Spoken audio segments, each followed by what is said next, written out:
पड़ती है। मैंने कहा बिटिया उदम मत मचाना, वापस आकर मैं तुझे 1000 रुपये दूंगा। बोला पापा कवि सम्मेलन में जा रहे हो? मैंने कहा हाँ। बोला हवाई जहाज से? मैंने कहा हाँ। बोला वापस नहीं आए तो मम्मी से ले लूं? कॉन्फिडेंस देखना। एक बच्चा ट्रेन में मिल गया, मैंने कहा तेरी उम्र क्या है? बोला कौन सी वाली? मैंने कौन सी वाली से क्या? बोला घर में 7 साल, स्कूल में 5.5, रेलगाड़ी में 3.5। तो ये 21वीं सदी के बच्चे हैं और संभालना। अंतिम स्पर्श देता हूं कविता का, फिर मैं दूसरा गियर बदलूंगा।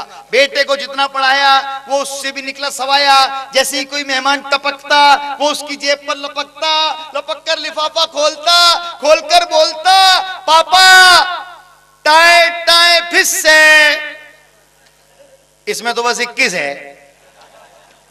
11 देखकर सन्न हो जाता, 501 पे प्रसन्न हो जाता, 1100 पे हर्ष करता, चरण स्पर्श करता, सूट देखकर खो देता आपा, मुझे छोड़कर देने वाले को कहता पापा।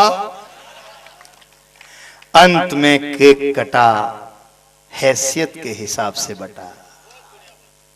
मुझे शरद जोशी की पंक्ति याद आती है दोस्तों, हास्य वो होता है जो किसी मुकाम तक पहुंचे, संदेश तक पहुंचे, और व्यंग वो होता है जो अपने ऊपर किया जाए।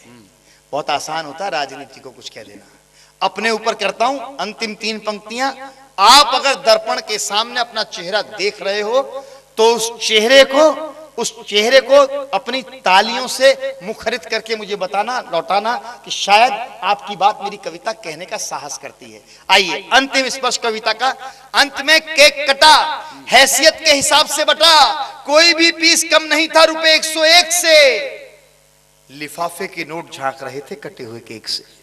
क्या कह दिया, क्या ये सब दिल पर छुरी चलने का कमाल था। बेटा बोला पापा एक सवाल था, मैं आपका प्यार हूं, परिवार हूं, नफा नुकसान मुनाफा हूं, सच सच बताओ मैं बेटा हूं या लिफाफा हूं? मैं लिफाफा हूं, मैं बेटा हूं। वाह, ये स्थितियां हैं, विसंगतियां हैं। आपको लगा यार ये तो भाषण देने लग गया, बाबा आशाराम हो गया। ऐसा कुछ नहीं। वो भी देखो क्या है, मैं भवरी और आसाराम पे भी बात करता हूँ, लेकिन क्या करो अब। वो मुझे ध्यान है वो 2 जने जोधपुर जेल में मिले। आशाराम से मिल गया वो करीम गुंडा आतंकवादी। बोला तू क्यों आया? बोला बम के चक्कर में। बोला तू क्यों आया? बोला फूलझड़ी के। आदमी अपने अपने तरीके से बात करता है। और मैं बता रहा हूं ना इस समय क्या परिवार के लोग बैठे हैं। मैं पुनः ये बात कहता हूं कि दोस्तों आप देखो यहाँ कवि सम्मेलन में अक्सर पति पत्नी साथ साथ आते हैं। आज तो पता नहीं क्यों नहीं आए, मतलब मुझे समझ में नहीं आया। और पति पत्नी की पहचान मैंने जैसा पहले बताया था वो होती है airport, bus stand, railway station, कहीं भी चले जाओ, महिला पुरुष लड़ रहे हों, समझ लो पति पत्नी है। हंस के बात कर रहे हो, समझ लो उसकी नहीं है। अपनी सगी पत्नी से कोई आदमी 10 मिनट से ज्यादा हंस के नहीं बोल सकता, मेरा दावा है। ये योगेंद्र शर्मा अभी होटल में 15 मिनट तक हंस हंस के बात कर रहे हैं। मैंने कहा किससे कर रहे हो? बोला पत्नी से। मैंने कहा हो ही नहीं सकता हंस के 15 मिनट तक पत्नी से। बोला मेरी नहीं आपकी है। यार क्या करो यार। मेरी पत्नी बोली जी आज 3 बज गए अपन लड़े ही नहीं।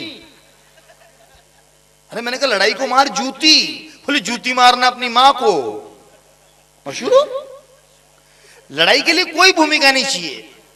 हम लड़ते हैं, झगड़ते हैं। हम वो लोग हैं शादी के 25-25 साल तक वही एल्बम दिखा रहे हैं, दूसरों को भी खुद भी। क्यों साहब? जबरदस्ती दिखा रहे हैं। बच्चे पूछते मम्मी ये कौन है? बोला तेरे पापा। बोला ये गंजा सा आदमी फिर घर में कौन रहता है? क्या करो, होता है ना। लेकिन दिखाते रहते हैं। मैं विदेशों में कहीं 19-20 देशों की यात्रा की, वहां अलग बात है। यहां हम 25 साल तक एक एल्बम दिखाते हैं, वहां 1 साल में 3 एल्बम रिलीज हो जाते हैं। हम लड़ते हैं, झगड़ते हैं। फिर पंक्ति देता हूं, संभाल लेना। एक एक पंक्ति में कविता भी बीच बीच में करता चलूं, मेरे धर्म का निर्वहन हो जाएगा। हम लड़ते हैं, झगड़ते हैं, पर सीरियसली अलग होने की नहीं सोचते हैं। गंतव्य गाड़ी के पहिए हैं, जहां भी पहुंचते हैं साथ साथ पहुंचते हैं। ये सब जितने भी त्योहार बने, आप दशहरा बना रहे हो, अभी डांडिया बनाया आपने, जनवरी से दिसंबर तक त्योहार बनाते हो आप, ये सब के सब पारिवारिक त्योहार हैं भाभीओं। परिवार के हिसाब से बने और पति पत्नी के संबंधों पर बने, लड़ाई पर बने। अगर पति पत्नी लड़ते नहीं है तो फिर बहन भाई लगने लग जाते हैं। जनवरी से दिसंबर तक का मैं एक छोटा सा कैलेंडर आपको सुनाता हूं। आप कहोगे सारे त्योहार में हास्य भी है, विनोद भी है, और आपके आसपास से उठे हुए सारे त्योहार हैं। संभालना। कविता प्रारंभ होती है, जनवरी में आगाज होता है नववर्ष का।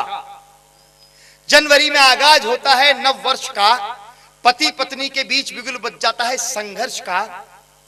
सबसे पहले मकर संक्रांति शुरू होती है क्रांति। सबसे पहले मकर संक्रांति, पत्नी तिल का ताड़ बनाकर पति को लताड़ती है। 26 जनवरी पर अपने अधिकारों का झंडा उसकी छाती पर गाड़ती है। फरवरी में महाशिवरात्रि। अब सीधे सीधे कविता चलती जाएगी, आप तालियां बजाते रहना, कविता में व्यवधान नहीं होगा।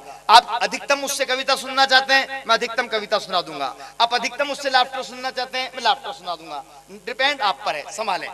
फरवरी में महाशिवरात्रि, महापर्व, महाव्रत। पत्नी उस व्रत का असर मांगती है, पत्नी उस व्रत का असर मांगती है। पति के सामने भगवान भोले से दूसरा वर मांगती है। मार्च में होली, रंगों की ठिठोली, तब तो भगवान ही रखवाला होता है। पत्नी लाल पीली, पति का मुंह काला होता है। अप्रैल में अप्रैल फूल पतियों के लिए, मई में मजदूर दिवस पतियों के लिए, जून में जून खराब होती है, जुलाई के सावन भादो खलते हैं, 15 अगस्त स्वतंत्रता दिवस, हर पति के मन में आजाद होने के अरमान पलते हैं। वाह वाह वाह। सितंबर में गणपति बप्पा मोरिया, सीधे सीधे आपने भी बनाया। सितंबर में गणपति बप्पा मोरिया, गण के साथ पति लगा है इसलिए विसर्जन हो रिया, हर पति इसीलिए रो रिया। अक्टूबर में डांडिया, आप लेना मजा, अक्टूबर में डांडिया, नजारा सूदा सट है, पति पत्नी दोनों नाचते हैं, दोनों के हाथ में लठ है,